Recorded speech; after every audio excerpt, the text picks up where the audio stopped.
Republic of Korea. This is a very exciting matchup. Can Korea put a damper on things? Or will Team China keep this momentum rolling forwards? As the lights fade and the screen changes, Raz, we've done it. We've loaded in Game 2.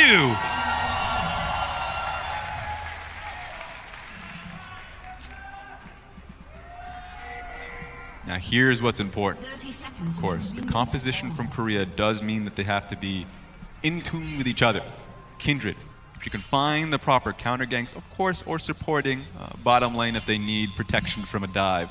But they need to know what's happening on the opposite side of the map. Shen, 100%.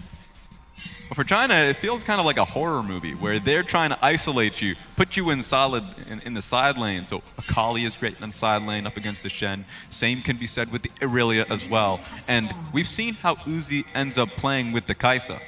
Mid lane push, sure, but if he finds himself some time, then he wants to be able to put on a side lane pressure as well. So both of these teams, it's going to find it incredibly difficult to get a 1v1 in the solo lane. It's going to be how both these teams plug into each other. And that's where it's so important to keep vision on where your enemy laners are, keep vision on where the jungler is. And this is the big strength of the Team Korea roster, that they are so familiar playing the intimate meta game, that intimate macro game, that macro knowledge that is so difficult to match.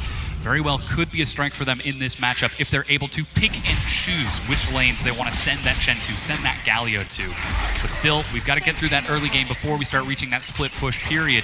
Already we do see a red buff start from both junglers as they match on opposite sides, and Xie trying to keep pace with Faker very early on. This is going to be important here. Faker's naturally pushing that's in. The blade here surge. We go. He's nearly got another hit, but Faker heals it up. This is the worry here. Faker needs help from the Kindred, but Kindred's just on her first push, only really got the Raptors and red buff for herself, so Faker has to calm down, get the potions running up.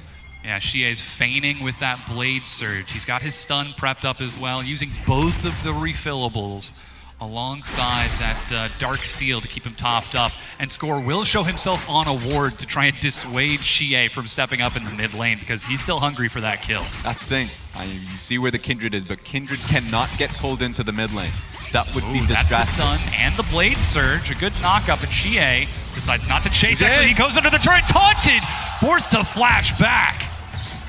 He is so hungry for the kill. Tried anything to get it. Using the cleanse, of course. Just, you're in a situation where you can get tower, of course, the tower getting aggroed onto you. Outplay potential there, but Xie still takes it to get the solo kill. Doesn't happen though, but you can see what his focus is. Look at this, there's no flash for Xie. Faker, the edge of the shield under the turret, and Xie is able to dodge it. Finally dies. First blood, Team Korea. He was just a little bit too greedy. Didn't even wanted to bring in the Sejuani, so the teleport coming back from Faker, and Faker just gets the go button ready for him. Great comms between him and, of course, Score. And despite knowing where that Kindred was, Xie wasn't able to get back in time. Tried his best to deny it as he teleports onto a ward and heads back into lane. While our attention has been focused on that mid lane, bottom and top has gone close to even. The lore matchup between Akali and Shen, the two Ionian ninjas as they go head-to-head against each other. This is going to be a much more favorable matchup for Letme. Can he put on a carry performance on this Akali to match the carry performances we've seen out of Keen over this tournament? He's done so against some of the other teams in the tournament, but has not yet been able to take the game against Keen. Well, for the matchup here, it just depends on patience, of course. You can already see Letme playing around his Shroud. He needs to do that because, of course, Taunt, Draspian Dying proc, the Q damage that is consistent from Shen can actually out-trade you. So the worry here, if you're Letme, is that your passive isn't going to be relevant if you're just going to be getting shielded across by Shen. So can work out for Shen, but if Akali's patient, works out well for her. You can see getting the Doran's Blade so she can match out in the early damage off on the auto attacks. And once she gets the first base, then her AP actually comes online. It's also very interesting that we're seeing Letme go for the Grasp of the Undying for more sustain and taking this himself. As Keen will use the Spirit's Refuge to deny any trades back, has to be familiar with this matchup as he's just keeping the wave pushed in and waiting until that level 6 kill mark of the Akali, that perfect execution. And good timing on the passive shield from Shen here. The Q damage came across from Akali, just denied, wasn't going to be able to get it across. So, of course, doing a lot of good job in the top lane. We just saw Score trying to step into the Dragon Pit. I believe that was a ward that was killed and turned into a zombie ward for Team China. That gave vision that the Dragon was being done. MLXG is stepping forward to help Xie clear this out. Level 5 and level 4, so no Glacial Storm Engage follow-up yet to find a target and try to destroy them. But as these lane phases go on, it's still close to even. No upsets on either side. Guess they didn't get to see that ward, but you can see what the strategy is from China really early on. Once again, playing through mid here. So that's the bait that I was making a mention of. If Score tries to play to a 2v2 mid lane, then the worry is Sejuani passive is going to nail you, and the Irelia consistent damage and stun off her E is what's going to be the cause the play to work in her favor. So for China, you want to see a 2v2 happen through mid lane. Irelia and Sejuani should win out. They very well could, though Faker is trying to do his best to deny that, as he's got himself a blasting wand first on that Galio. No catalyst, he's going for the damage to try and get through the Sejuani and Aurelia's health before they get through his own. It's a risky play if it pays off, but now Score turning onto this marked Scuttle Crab gets there well before MLXG. He might just want the AP simply to actually blow up the backline minions. Made minions really the only thing stopping him from getting a full clear. So when he tries to push up the wave, and if the backline wave just stays at 1 HP, then he's stuck in a really bad position in lane. So he's just trying to get his Q, at the very least, high enough damage so he can push out properly. And you can see how important that mid-jungle matchup is, as Faker and Score on your screen are just talking back and forth, calling out the players of Team China. Where are they? Where are they moving? How are the waves positioned? What vision do they have? What objectives can we look to take? Constantly communicating back and forth, whereas Team China doing the same. As you can see, Xie and Letme constantly talking back and forth. One of those answers could be the Rift Herald when it comes up in a few minutes, because you can already see pressure top line is starting to work well for the Akali when she's starting to push out. And you already know what's happening through Aurelia. So one of Sejuani's greatest strengths is her consistent damage onto these larger objectives, dragons and Rift Heralds. And MLXG has always fancied himself a solo dragon or a Rift Herald. And if he can do that, if he has the control ward to be placing on it, then that's the way he'll go for it. Well, he's still got 2.5 minutes on the clock until that Rift Herald spawns, but with that first dragon being an Infernal, that should be the priority for both of these teams, and a lot of that comes down to the bottom lane control. The Kai'Sa versus Ashe and Gragas versus Alistar. There's big engage on both sides, big damage as well from the Ashe and Kai'Sa, now that we see the Guinsoo's Rageblade on the way for Uzi and the Bilgewater Cutlass for Ruler. And with the wave starting to push up and Score on this side of the map, level 6 is picked up, and this could be the opportunity. You could see something here. Kindred is in the area, so not close enough for her to just fire off the Enchanted Crystal Arrow, but at least to have it in the backside of your head. Here we go, though. MLXG is level 6. Faker and Xie both have their flashes back up. Xie lands the stun. Shield of Duran denies it. As MLXG walks through vision, just looking for an opening, looking for a single mistake or slip-up, but not finding one just yet. So this is looking good for Faker at the very least. I mean, jungle, I guess it's going to be leaning top side, so Rift Herald should be going top. Letme gets that first turret and finds himself with solo gold as Shelly the Rift Herald makes her way around to the tier 2. Keen tries to stall it, but she closes her eyes. And the second charge will land onto this tier 2. And Letme still following up for more pressure. This is going to be difficult for Keen going forward with the Gunblade being picked up now. The Akali has a lot of sustain. Won't be 100 to 0 at all. So the trade potential that we were talking about with Shen earlier on in the game does not matter. The only thing he has to worry about is defending the tower. So if Akali gets too close, you can counter, sure. But you can't get far away from your tower or this is going to happen. Yeah, already Letme trading. That's the Shadow Dash landing, but Score is there. Oh, wow. And even the teleport from Faker out of base. Can Letme outplay this? He uses the perfect execution, and MLXG with the save gets Letme to safety. That was so much expended to try and get the Akali top lane. At least she used her own ulti, but she's just going to come right back. I mean, nothing's really changed with her positioning, so it's going to be difficult for Faker now, knowing that he's going to be stuck mid, and if he ever goes bottom lane to pick up a wave, then he won't be online for a top lane fight, his teleport being down. And it is only 40 seconds until that Baron spawns, so you want to keep that Galio nearby so that he can join in just in case anything were to happen. But still, we're 20 minutes into the game, and this bottom lane is pushing back and forth, trying to sustain it out. A very extended laning phase. But we do now see a lane swap. Xie, with his completed Triforce, goes top, and Letme decides to stay towards this mid lane, as they could be trying to collapse here. Yeah, it just makes it so Let Me on the Akali can actually help in the bottom lane dive. It's great because she can pick up the tower aggro early and then just dive into obscurity. So there's a lot of ways you can play it out. It does mean that the tankiness that Irelia provided early on won't be there in present. So maybe she joins with the teleport, but it's going to be much harder for Shen to deal with her top lane. So she might just try and stay top. Yeah, you can already see he's pushing Shen out of that lane. Xie keeping Keen busy at the red buff as they're playing around the vision. Now Baron has spawned. Score sets up a trap, but not the desired target walks into it. MLXG happy to push him away. Even though boyraja was there to support, it seems as though Team Korea's earlier mistakes have slowed them down. They're being a bit more hesitant with their opportunities. We saw an attempted collapse up top, but that one gets denied by Team China. And now it's just constant maneuvering around this laning phase. It's looking for an opening that Team China just isn't willing to give. And this is interesting. You already see grouping up mid lane. Faker might get a flash off here. Shielded Durand, yeah. You have to respect it every time he channels it. She is there. They might not have spotted, but they found Score. That's the hero's entrance for a knockup. No one gets caught. Void Seeker, as 5 members of Team China are grouped against the 3. Rulers on the side, still holding onto the arrow, and though boyraja gets stunned, he's able to walk it off. A lot of resources expended from Korea's side. No flash on towards the Kindred, and a Galio ulted just for defense, so that's actually a massive win for China. Next fight they go for could be the Galio that uses his cask in the next fight. That they cannot come out with a win. Now Uzi starting to step up. He's got 2 items with the Nashor's Tooth and Guinsoo's. It's good old AP Kai'Sa, big plasma burst if he's able to get a handful of auto attacks. And they're starting to try and control these waves as Team China, without even breaking down the mid or bottom tier 1, swap themselves into a 1-3-1, sending that Aurelia and Akali into side lanes to force Team Korea away from these important objectives. It's a good adaptation here for Uzi to go towards the AP build. He knows that he has the AD Bruiser in the Aurelia, that she can be providing a lot of that damage and threat there. So having to deal with the frontliners of Shen, Galio, and Alistar, it's a good idea to rely on your passive damage to proc.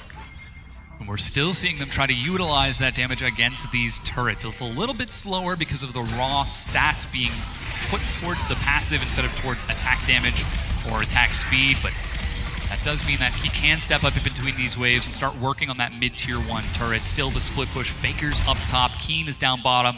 These 2 massive carries sitting on tanks and support roles on this Galio and Shen, and putting all of their investments into Score and Ruler, who find themselves just a bit behind at 0-3-1 and 4-2-0. And it depends on how these fights pan out, because with how Kindred is doing in this game, that you already saw her being the primary target in the last fight. If you dip and dive into these fights, China tries to push in and then not commit, so they blow their resources initially, and then recommit to the fight, because they already have the Sejuani ulti, the Gragas ulti, and all you have to do is kind of use it in time. You don't have to use it all in one go. It makes it super difficult for Korea to win those fights. Yeah. So that's what I'm going to be looking for in the later team fights. And to your point around, of course, the AP damage you're going to be seeing out of Uzi, this is going to be probably his hardest window, because he's going to be looking to either build up his Zhonya's or Rabadon's death cap, and that takes a long time to do. So you might see China slow the game down so he can get the farm. It's a very risky question as to what he decides to go for with that 3rd item. Stopwatch is so important, but you can't deny the damage of that Rabadon's. Still, Korea are defending wave after wave as they get pushed in. They don't want to step too far forward. They're starting to clear out vision on the top side. But look at this. The next dragon is spawning in 15 seconds. And it seems as though Team China are ready to fight for it. Yeah, they would have to be able to. Remember the 2 early dragons Korea got themselves here, so their dragon's going to be crucial. Faker over the wall, gets a taunt onto 2, and Ming goes down before getting a chance to do anything. Uzi gets some damage onto boyraja, but he's happy to soak it. With that support gone, all of that dragon setup goes down the drain. Team Korea find an opening, and Faker knocks it down. Getting the kill means that they are now going to be netting the 2nd Infernal Dragon. No MLXG to try and steal it underneath them. Unfortunate for China, but a big pick for Korea. Yeah, Team Korea not going to give this up without a fight. They find an opening and they take it. With that 2nd Infernal, they're still down about 1,300 gold, but happy to take these fights now that they know they've got the openings. And look at the vision that they're setting up across the map. They have got so many wards on that bottom side to enable Keen to push up into Let Me. It's risky because it is that Akali, but he's already got himself the Titanic Hydra and a Spectre's Cowl for sustain against this non-stop Akali damage. Yeah, usually at this stage of the game, now that the Dragon's been picked up, you'd actually just abandon those wards. That sure, the Akali is going to be a major threat to the Shen later on here, but usually when Keen's put in this situation, he understands that he doesn't need the vision on the bot side, that he's going to play it back to his own tower. So on that end, you're going to be seeing the vision now go towards top side 25 minutes into the game. The Baron is going to be a major threat, and so that's what you're expecting from Team Korea, and it's going to force Team China to respond. And you can see boyraja trying to step up with some vision from his team this time, not going to overextend, as his wards were what enabled Team Korea to find that kill onto Ming. Didn't even get the chance to flash or use that explosive cask and reset on that last opportunity. But he's getting a little bit more tanky now that he's got himself the Aegis and is trying to set up around the map. Still though, seems as though both teams are maneuvering around the Baron for vision, because now, as you said, this is the next big objective. This is the one that could break the game.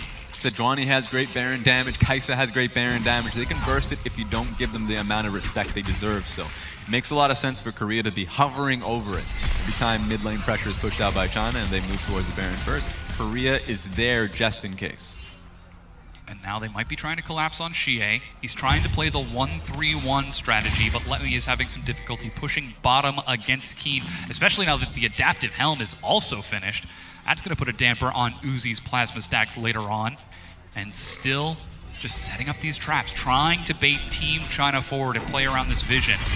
The arrow is ready for Ruler. They've got plenty of engage if they want to try and find it. You're right about the Shen, though. He's going to be a real raid boss as the game goes on. Pick being found here. The arrow onto MLXP. A cask resets this as lots of plasma is stacked up. Teleport started and canceled by Xie as he's heading bottom.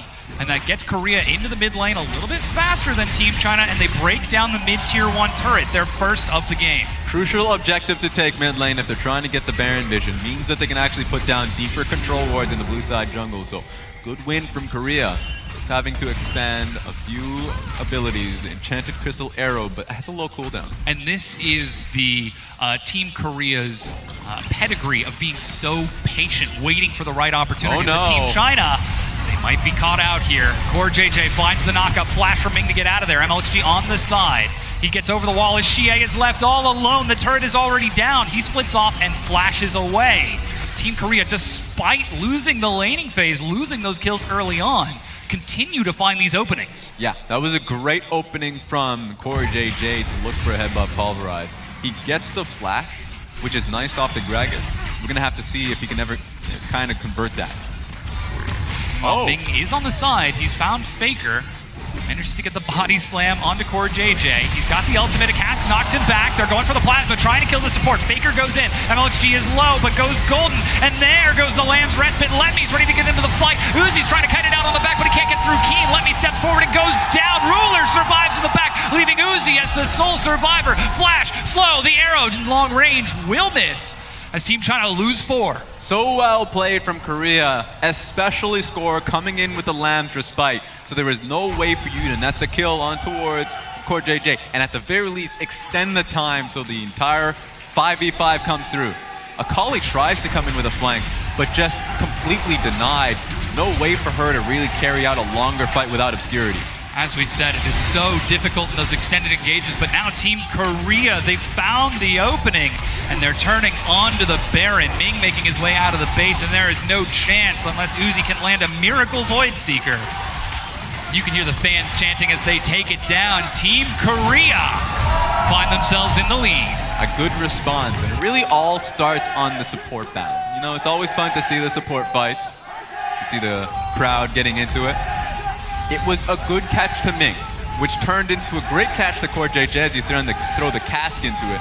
Take a look at this. boyraja tried to find the flashless Ming but the team was there to get the pick off the core JJ. Moment Lamb's Respite is ready. It saves Ruler, of course, who is getting flanked by the Akali, and they can re-engage around the Galio taunt. So then suddenly, there's no way you can assassinate Ruler any longer. State comes out of the fight with 1 HP. Whoa, looks like MLXG gets caught very overextended, forced to dash away, leaving Uzi all by himself. Stand united, Keen eats a stun, and will not follow with a flash shadow dash.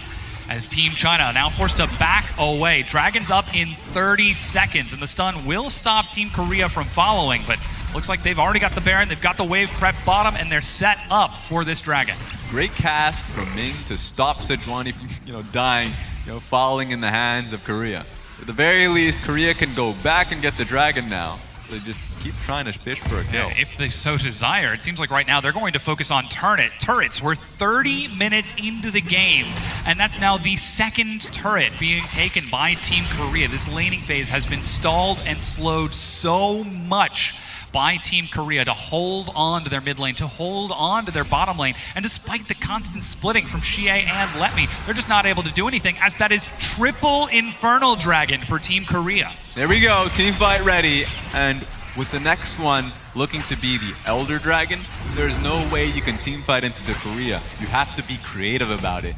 Ming is going to be crucial if he can get the proper body slam and cast. We'll have to see if that's the case, but Korea's been playing very safely in the late game. Yeah, the mid-tier 2 is broken. Faker already prepping the wave bottom. He's level 17 with a Rabadon's death cap after Zanya's. So not only is he tanky, but he is also going to do a lot of damage as his team collapses to finish off this next turret. Team China's window of opportunity is getting smaller and smaller as it's Team Korea forcing them to defend. And it's such a hard job for Letme. Just take a look at him. He's trying to be useful, but he's going up against a Kindred with Hexdrinker and an Ashe with Ma Malmortius. If he tries to go into the assassination, there's no way you can do it, and put him in a side lane. And you already talked about the heavy magic as this Keen has picked up for himself, so it's such a tough road for the Akali because the assassination is no longer a viable route. I mean, even the Locket of Iron Solari to pop up an additional shield to keep his carries alive whenever he joins into these fights. There is so much denial out of Team Korea. Xie completes his recall as he heads back to base, but Baron still on Team Korea. They've broken down both the mid and bottom tier 2s, not getting to the inhibitors just yet, as Uzi will finally break down the bottom tier 1. But even so, look at how much has been invested to try and defend this. He's continuing to push up against Keen, and Team Korea are looking for the bottom tier 2 turret. Yeah, a little bit too many people in the bottom lane. This is going to be a major push top Keen side. is being doved. His health is going low. What? Forced to flash away, as I believe that was Faker getting involved in that play. The bottom tier 2 is traded. Looks like we might have a base race. Uzi trying to outplay this, but Faker is doing damage, and Keen finds the kill. Team China trying to base race, and it blows up in their face as Keen and Faker get the outplay and chase these down. They're losing an inhibitor top. 50-second death timer on Uzi. This should be the kill here for Korea. There's no reason for him to stop now. Xie and Letme, the two split pushers are forced to take a team fight. Teleport onto the cannon minion. Xie goes low, he dives in. Letme steps forward, but Faker joins the fray just as Ming respawns. Still, Xie dives as best he can. Letme tries to stall it out, but the double kill, and Team Korea, 33 minutes in, turn onto the Nexus and even up the series 1-1. Yeah, you think you can get the backstage access to the carries. There are too many bouncers in this club. Galio just not, allowed.